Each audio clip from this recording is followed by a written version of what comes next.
Welcome बच्चों. Today we will discuss about the new topic. This is rate constant.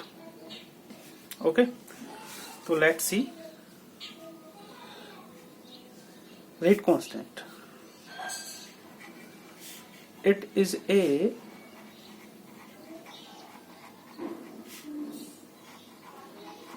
proportionality constant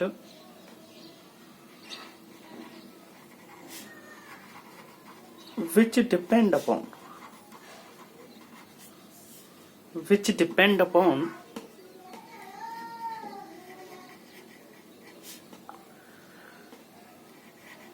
concentration of reactants and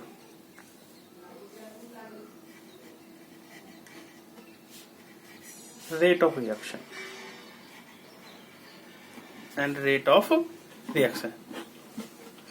will be the rate constant. Okay, let for a reaction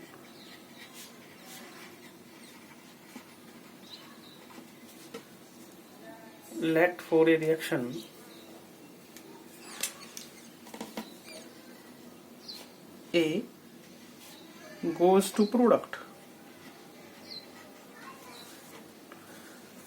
Now rate will be calculated as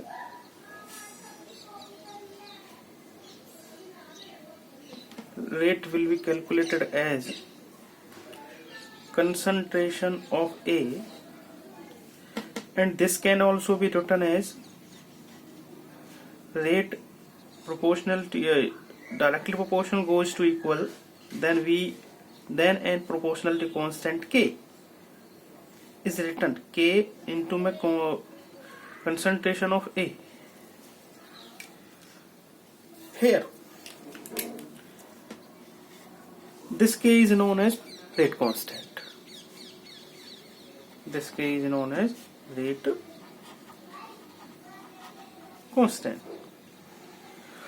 Now that's clear that the rate constant is the proportionality constant which depend upon concentration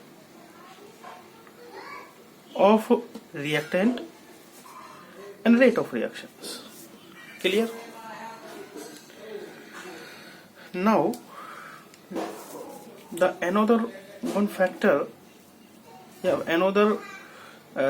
some factors which are related to the rate constants we are discussing.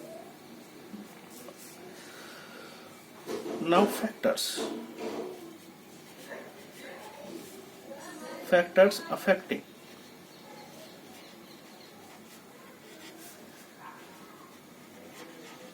rate constant.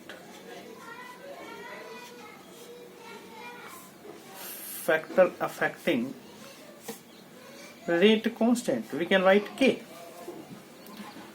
अब हम वो factor discuss करने वाले हैं जो इस rate constant को affect करते हो.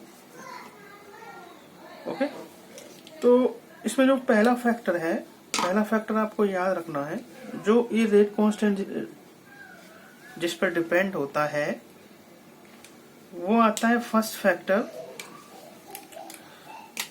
This is concentration. As you know, the rate is directly proportional to the concentration of reactant, or rate when directly proportional goes to equal, then and proportionally constant is written. This proportionality constant is known as rate constant. Now we are discussing the factors which affecting this rate constant value. Okay,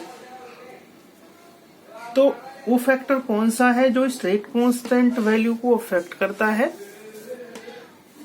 उसमें हम first return करने वाले हैं. This is concentration of reactant. Concentration of reactants. तो इस rate constant को affect करने वाला पहला फैक्टर क्या है? इस रेट, ये जो हमारे पास रिएक्टेंट है इसकी कंसंट्रेशंस, अगर ये हम चेंज करते हैं, ये कंसंट्रेशन अगर हम चेंज करें तो रेट कांस्टेंट की वैल्यू चेंज होगी. It's mean this rate constant directly related to the concentration of reactant. Second factor, temperature.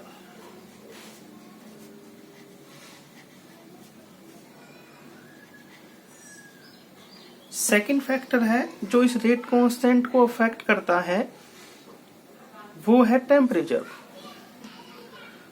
अगर हम इस रिएक्टेंट के रेस्पेक्ट में टेम्परेचर बढ़ाते हैं तो रिएक्शन की रेट बढ़ जाएगी, स्पीड बढ़ जाएगी, और रेट मतलब रेट चेंज होगा, और रेट चेंज होगा तो ऑटोमेटिकली के की value, it's mean rate constant की वैल्यू भी चेंज होगी. थर्ड फैक्टर,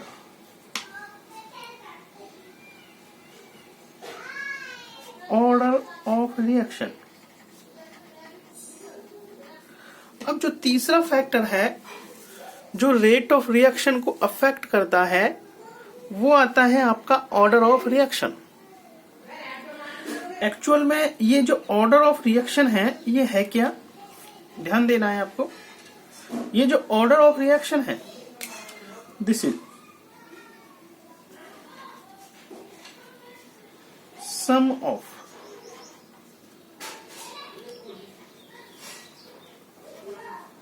एक्सपोनेंशियल पावर्स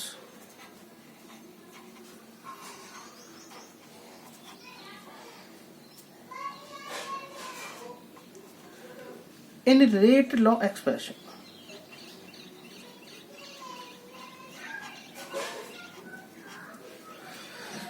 तो हमने ऑर्डर ऑफ रिएक्शन भी बताया है. एक्चुअल में ये ऑर्डर ऑफ रिएक्शन है क्या? रेट लॉ एक्सप्रेशन में जो कंसंट्रेशन टर्म्स थी उनकी जो पावर्स हैं, एक्सपोनेंशियल पावर्स, उनका सम क्या होगा? Order of reaction. ये हम order of reaction next video में डिस्कस करेंगे ब्रीफली. अभी बस आपको ये ध्यान रखना है कि ये जो रेट कांस्टेंट है ये कौन कौन से फैक्टर पे अफेक्ट करता है. तो पहला फैक्टर हमने बताया हुआ है कंसंट्रेशन, दूसरा बताया है टेम्परेचर, और जो तीसरा फैक्टर है जो इस के की वैल्यू को अफेक्ट करता है this is order of reaction. Means different order के लिए रेट कांस्टेंट की वैल्यू डिफरेंट होगी. क्लियर मेरी बात? तो हम ये जो रेट कांस्टेंट है प्रोपोर्शनलिटी कांस्टेंट होता है, ठीक है, और जो हम कहां से निकालते हैं? रेट लॉ एक्सप्रेशन से. जब हम रेट लॉ एक्सप्रेशन से रेट कैलकुलेट करते हैं तो के जो होगा, प्रोपोर्शनलिटी कांस्टेंट जो होगा वो ही रेट कांस्टेंट कहलाता है. ओके, और एक फैक्टर भी हमने डिस्कस कर लिए हैं जो इस रेट कांस्टेंट को अफेक्ट करते हो. तो हम इससे आगे जो डिस्कस करेंगे वो जो टॉपिक वो होगा आपका ऑर्डर ऑफ रिएक्शंस. वो हम नेक्स्ट वीडियो में डिस्कस करेंगे. इस वीडियो में बस इतना ही करेंगे. ठीक है बेटा, ओके.